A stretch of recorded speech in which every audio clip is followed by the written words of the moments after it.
Hello students, अस्सलाम वालेकुम। उम्मीद करता हूँ कि आपकी पढ़ाई अच्छी चल रही होगी।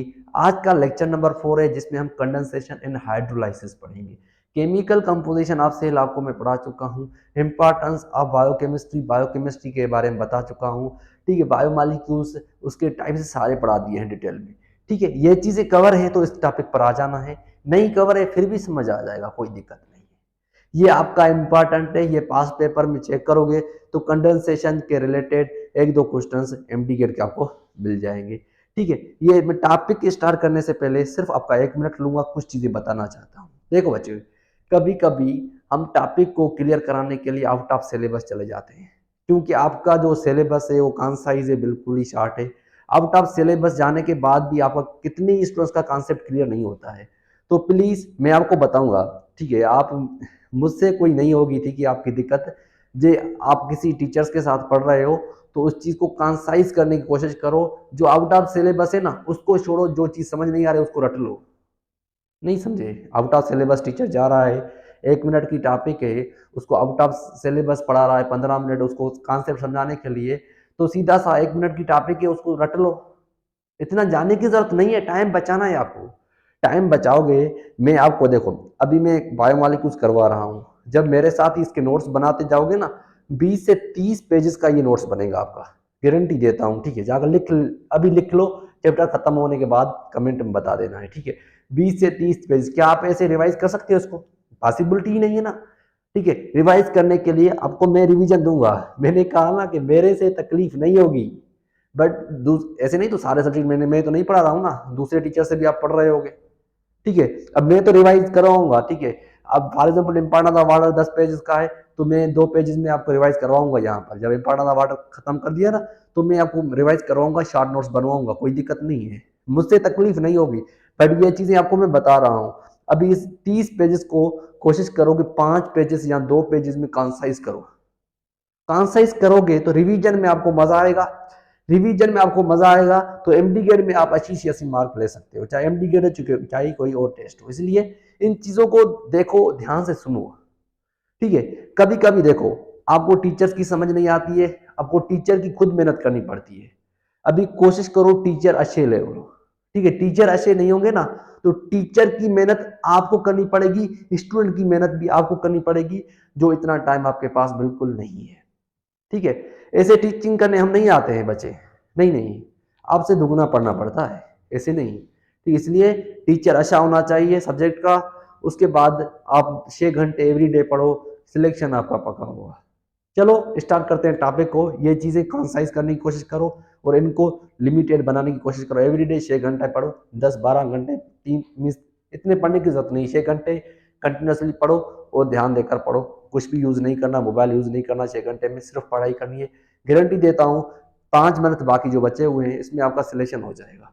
चलो स्टार्ट करते हैं टॉपिक, चीजों को यहाँ पर कवर करते हैं। देखो, बायोमॉलिक्यूल जैसा कि हम पढ़ा रहे हैं आपको, ठीक है। देखो, प्रोटोप्लाज्म आपको मैंने नहीं पढ़ाया, सिर्फ आपको प्रोटोप्लाज्म का ऐसे समझो डेफिनेशन बताया हुआ। प्रोटोप्लाज्म जब मैं हमने केमिकल कंपोजिशन आपको पढ़ाई ना, तो प्रोटोप्लाज्म उसकी डिस्क्रिप्शन में जाकर देख लेना, उसको पढ़ लेना, कुछ पॉइंट्स मैंने बताई हुई है अकॉर्डिंग योर फीडल लेवल। ठीक है, सिंध में इतना डिटेल में नहीं था तो मैंने नहीं बताया, क्योंकि मैं फॉलो सिंध को कर रहा हूँ और फीडल को उसके साथ बता रहा हूँ। फीडल को ज्यादा मेहनत करनी पड़ेगी। ठीक है, फीडल वाले जो भी स्टूडेंट्स मुझे सुन रहे हैं तो उनको बुक को पढ़ना पड़ेगा, सिंध वाले को जरूरत नहीं है। गारंटी देता हूँ, सिर्फ नोट्स पढ़ लो काफी है। ठीक है, आप यहाँ से क्वेश्चन जाएगा ही नहीं ना, सिर्फ नोट्स पढ़ लो मेरे जो बना रहा हूँ यहाँ से, यही पढ़ लो काफी है, बिल्कुल आसान तरीके से समझाते हैं। चलो देखो, ये चीजें कवर करनी होती है। जो प्रोटोप्लाज्म के बारे में सुनना है तो उसका डिस्क्रिप्शन ओपन करके कुछ पॉइंट्स लिखी हुई हैं, जाकर देख लेना, पढ़ लेना, समझ में आ जाएगा, इतना डिफिकल्ट नहीं था। चलो, यहाँ से क्वेश्चन आ सकते हैं पास्ट पेपर्स के अकॉर्डिंग, और ये आपको मैं समझाने की कोशिश करूंगा, बिल्कुल 10 मिनट लूंगा, सारा कवर हो जाएगा। लेक्चर नंबर 4 है कंडेंसेशन एंड हाइड्रोलाइसिस। ठीक है, ध्यान से सुनिएगा। कंडेंसेशन क्या होता है? यहां पर मॉलिक्यूल्स कंडेंस होते हैं। नहीं समझे? मॉलिक्यूल कंडेंस का मतलब क्या है? कंबाइन होंगे। कंबाइन को और भी सिंपल लिखने की कोशिश करूं तो सिंथेसिस होगी मॉलिक्यूल की। मॉलिक्यूल्स की क्या होगी? सिंथेसिस होगी। कंडेंसेशन में, कंडेंसेशन में मालिक्यूल्स कंडेंस होते हैं। कंडेंस का मतलब हम सिंपल और करने की कोशिश करते हैं, कंबाइन होंगे, मालिक्यूल्स की सिंथेसिस होगी। जैसे कि मैंने आपको एनाबोलिज्म पढ़ाया था ना एनाबोलिज्म, वहां पर भी मालिक्यूल की सिंथेसिस हो रही थी। ठीक है, ये भी सेम ही प्रोसेस समझ लो, इसमें भी कोई दिक्कत नहीं है। ठीक है, अब ये इसकी डेफिनेशन की हम बात करें, आप लिख लेना। ठीक है, it is process in which condense of molecules by loss of water, that is called condensation। ऐसा प्रोसेस जिसमें मॉलिक्यूल की सिंथेसिस हो बाय लॉस ऑफ वाटर, उस प्रोसेस को कहेंगे कंडेंसेशन। क्या समझ में आया? बिल्कुल आसान है, यही काफी है, यही जो मैंने बताया याद कर लो, बस काफी है। क्वेश्चन कैसे सॉल्व करोगे ध्यान से सुनिएगा। कंडेंसेशन यहां भी पढ़ा रहा हूं। ठीक है, अभी कंडेंसेशन क्या होता है, कौन से मॉलिक्यूल मिलेंगे और सिंथेसिस होगी? क्या पॉलीमर से पॉलीमर बनेगा या मोनोमर से पॉलीमर बनेगा? ये चीज याद रख लेना है। हम मान लेते हैं एक वाटर उठाया, ये ऑक्सीजन, ये हाइड्रोजन पॉजिटिव, ये हाइड्रोजन पॉजिटिव। ध्यान से सुनिएगा। ठीक है, इसके बारे में बताऊंगा आगे चलकर, जब हम वाटर स्टार्ट करेंगे ना उसमें बताऊंगा। ये नेगेटिव चार्ज, ये पॉजिटिव, हाइड्रोजन पॉजिटिव, ये केमिस्ट्री में पढ़ते हो। ठीक है, अभी यहां पर ये दोनों दोनों जो है मोनोमर हैं। मोनोमर के बारे में आपको बताया हुआ है पहले ही। ठीक है, दोनों मोनोमर हैं, एक से, ध्यान से सुनिएगा, OH, एक से H जाएगा, दूसरे से OH जाएगा, एक से H जाएगा, दूसरे से OH जाएगा, और वाटर मॉलिक्यूल रिलीज होगा, 1H2O रिलीज होगा, और यहां पर बनेगा बॉन्ड। यहां पर क्या बनेगा बच्चे? बॉन्ड बनेगा। ध्यान से समझ में आया? ठीक है, दो मोनोमर मिले, उनमें कंडेंसेशन का प्रोसेस हुआ, वाटर का लॉस हुआ, और वन वाटर मॉलिक्यूल लॉस हुआ। ध्यान से सुनिएगा जो बता रहा हूं, दो मोनोमर मिले, यहां से क्वेश्चन आएगा अब जो पढ़ा रहा हूं। दो मोनोमर मिले, ठीक है, एडिशन हुई, कंडेंसेशन हुई, इसमें जब कंडेंसेशन हुई तो इनमें वन वाटर मॉलिक्यूल रिलीज हुआ। समझ में आया? वन वाटर मॉलिक्यूल जो हुआ रिलीज हुआ। ठीक है, ये चीज समझना है। जबकि दो मोनोमर मिलते हैं, दो मोनोमर मिलते हैं, तो क्या बॉन्ड की फॉर्मेशन हुई? क्या वन बॉन्ड बना? ये कंडेंसेशन की प्रोडक्ट बता रहा हूं। ठीक है, क्या दो मोनोमर मिलेंगे, दो मोनोमर मिलेंगे, क्या डायमर बनेगा? दो मोनोमर मिल से, देखो डाई मीन्स टू, मर मीन्स यूनिट, टू यूनिट्स वाला एक बॉन्ड बना जिसे हमने डायमर कहा, मीन्स वन डायमर बना। ठीक है, ये प्रोडक्ट है। इसको हम सिंपल करना चाहें और भी तो ऐसे लिख लोगे, वन वाटर मॉलिक्यूल रिलीज हुआ, प्लस में वन डायमर बना, प्लस में वन बॉन्ड बना। यही चीज यहां से क्वेश्चन आ सकता है। क्वेश्चन कैसे आएगा ध्यान से सुनिएगा। दो मोनोमर मिल से घड़ा कितने वाटर मॉलिक्यूल रिलीज हुए? एक। जे आपसे तीन पूछा जाए, तीन मोनोमर की कंडेंसेशन हो रही है, वाटर मॉलिक्यूल कितने रिलीज होंगे? दो। मींस जितने मोनोमर दे उनसे एक माइनस कर लो। फिर से बता रहा हूं, जितने मोनोमर्स आपको दिए जाएं उनसे एक मोनोमर माइनस कर लो, उसका जो हो जाएगा रिजल्टेंट आपको मिल जाएगा, जो वाटर मॉलिक्यूल। फॉर एग्जांपल आपको एक 100 दिया गया तो 99, जे आपको 200 दिया गया टू 199, ये आपको होंगे water molecules, water molecules release होंगे। क्या समझ में आया? क्या समझ में यहां तक आया? आया कि नहीं आया कमेंट करना है। ठीक है, बिल्कुल आसान तरीके से, यहां से क्वेश्चन बाहर नहीं आएगा, मैं गारंटी दे रहा हूं, यहां से क्वेश्चन बाहर नहीं आएगा। जो प्रारंभ अभी फीडल का भी इसमें आ जाएगा, फीडल वाले यहां से, इस टॉपिक में कोई दिक्कत नहीं होगी, आपको सारा समझ आने वाला है। ठीक है, ये चीज हो गई। उसके बाद ये हुआ कंडेंसेशन का प्रोसेस, ये नोट कर लो, स्क्रीनशॉट ले लो। तो हम चलते हैं आगे और हाइड्रोलाइसिस पढ़ते हैं। कुछ पॉइंट्स और बता देता हूं, चलो। ठीक है, अब देखो इधर हमने कंडेंसेशन के बारे में पढ़ा कि इसमें क्या हो रहा था, डिहाइड्रेशन हो रहा था, वाटर का लॉस हो रहा था। तो इस प्रोसेस को डिहाइड्रेशन भी कहते हैं। इस प्रोसेस में मॉलिक्यूल्स फॉर्म हो रहे थे, तो इसलिए सिंथेसिस भी कहते हैं। सिंथेसिस इस प्रोसेस को पॉलीमराइजेशन भी कहते हैं। यहां से मोनोमर मिलकर क्या बन रहे थे, मोनोमर मिलकर पॉलीमर बन रहे थे, इसलिए इसे कह रहे थे पॉलीमराइजेशन। क्या मैंने एनाबोलिज्म में जो बताया था, ये कंडेंसेशन में सारा यूज कर लेना है, ठीक है। जैसे आरएनए बना, न्यूक्लियोटाइड से डीएनए बना, ठीक है, ये सारे जो बने ना, पॉलीसेक्राइड्स बने, ये सारे इस प्रोसेस से बने। यहां पर एंजाइम यूज होता है, एंजाइम यूज होता है और एनर्जी भी यूज होती है। एनर्जी क्या होती है, यूज होती है।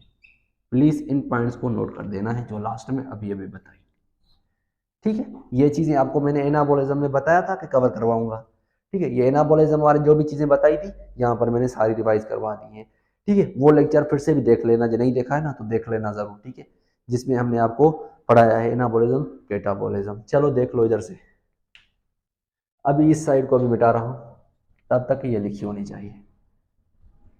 ये क्वेश्चन समझ में आया वाटर का, डायमर का। जे आपसे पूछा जाए 3 मोनोमर है, 3 मोनोमर है ना, उनमें क्या रिकंडेंसेशन और ये प्रोडक्ट में आपको दिया जाए कि 1 डायमर बनेगा, 2 डायमर बनेंगे, 3 डायमर बनेगा, तो क्या कहोगे, 3 है तो एक को माइनस कर लो, 2 डायमर बनेंगे।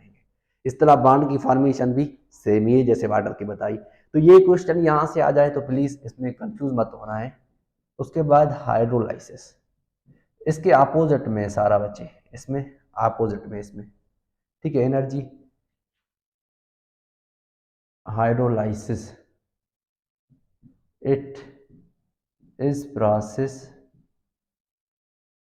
इन which breaking of molecules, breaking of molecules by addition of water, ठीक है।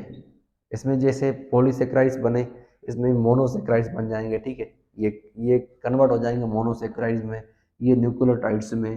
जैसे प्रोटीन होगा तो वो अमाइनो एसिड्स में, ठीक है। इसका एग्जांपल जो अमाइनो एसिड्स वगैरह है, इसमें क्या होगा, एस ओ एस, ये इसकी प्रोडक्ट हाइड्रेशन की, कंडेंसेशन की उठा रहा हूँ, ठीक है।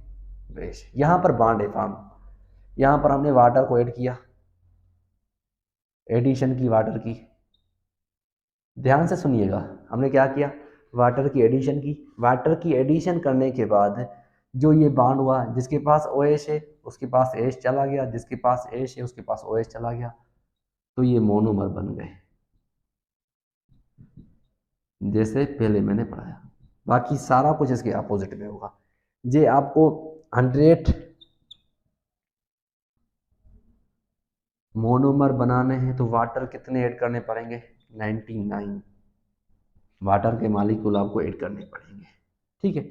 जैसे बांड बांड तो 99, ठीक है। इस तरह ये इसके अपोजिट में हो जाएगा, इसके जो बताया इसके अपोजिट में सारा यहाँ पर लगा लेना है, ठीक है। ये आप खुद करोगे सारा समझ आ जाएगा, नहीं समझाता हूँ, देखो ध्यान ध्यान से, बस मैं समझा देता हूँ। फॉर एग्जाम्पल यहाँ पर आपको 3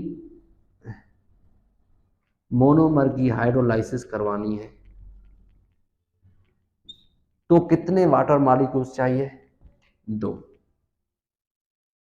कितने कितने बांड टूटेंगे, 2 बांड ब्रेक होंगे। कितने डायमर टूटेंगे, 2 डायमर टूटेंगे, मीन्स ब्रेक होंगे। यही चीज क्या इधर मैंने बताई इसके अपोजिट में, बिल्कुल बताई सर आपने, ठीक है। यहाँ पर ध्यान से सुनिएगा, ये देख लो जल्दी से, जल्दी से इसके बाद देख लो, उसके बाद आगे चलते हैं जल्दी, फास्ट फास्ट, ठीक है। यहाँ पर भी देखो, हाइड्रोलाइसिस में भी यहाँ पर एंजाइम यूज होगा, ये चीज तो सेम है, और एनर्जी रिलीज होगी जी, क्या हो जाएगी, रिलीज हो जाएगी, ये चीज नोट कर लो, ठीक है, ये लेक्चर यहाँ पर होता है कंप्लीट। इतना डिफिकल्ट नहीं था, जो चीज़ें बताई 1 मिनट में रिवाइज करवा देता हूँ। Condensation and hydrolysis. कंडेंसेशन में मॉलिक्यूल्स कंडेंस हो रहे थे, मोनोमर से पॉलीमर बन रहा था। सिंपल बता रहा हूँ, जैसे एनाबॉलिज्म बताया, ठीक है। मोनोमर से पॉलीमर बन रहा था बाय लॉस ऑफ वाटर। वहाँ पर वाटर का लॉस हो रहा था, कंडेंसेशन में वाटर का लॉस हो रहा था। कितना लॉस हो रहा था? जब आपको 100 मोनोमर्स की कंडेंसेशन करवानी है तो आपको 99% मीन्स 99 मोनोमर की लॉस होगा, वाटर का लॉस होगा, ठीक है। कितने बाड बनेंगे? 99 बाड बनेंगे। कितना डायमर बनेगा? 99 डायमर बनेगा, ठीक है। कंडेंसेशन में वाटर का लॉस हो रहा था, जो चीज़ें मैंने बताई यहाँ पर सिंपल। यहाँ पर हाइड्रोलाइसिस में इसे हाइड्रेशन प्रोसेस भी कहते हैं। हाइड्रोलाइसिस को हाइड्रेशन प्रोसेस भी कहते हैं। Hydration because addition of water, और इसके नाम सारे याद रख लेना। पॉलीमराइजेशन क्यों कहते हैं? यहाँ से मोनोमर से पॉलीमर बन रहा था, ठीक है। ये लेक्चर यहाँ पर होता है कंप्लीट। ये लेक्चर समझ में आया, कमेंट, लाइक, सब्सक्राइब, शेयर जरूर करना अपने फ्रेंड्स के पास, ठीक है। रिवीजन लगा लूँगा, कोई दिक्कत नहीं है। ये कुछ दिन मैंने इसलिए छोड़ा था कि मेरे पास कोई परफेक्ट प्रोफेशनल वे और यहाँ पर बैकग्राउंड नहीं था, ठीक है। इतना जो फाइनल चल सपोर्ट है नहीं मिल रही थी, बट आपके लिए मैंने कोशिश की हुई है। अभी फाइनल से सपोर्ट कुछ ना कुछ कोशिश किया हुआ है आपके लिए। बैकग्राउंड अच्छा हो, लाइटिंग अच्छी हो, साउंड साउंड क्वालिटी अच्छी हो, ऐसे लर्निंग का जो आपको सिखा रहा हूँ वो तो बिल्कुल अच्छा होता है, ठीक है। बट ये चीज़ें नहीं थी जिसकी वजह से मैंने स्टॉप कर दिया था। अभी आपको कंटिन्यू लेक्चर्स मिलते रहेंगे, तो हमें याद रख लेना। अल्लाह हाफिज़।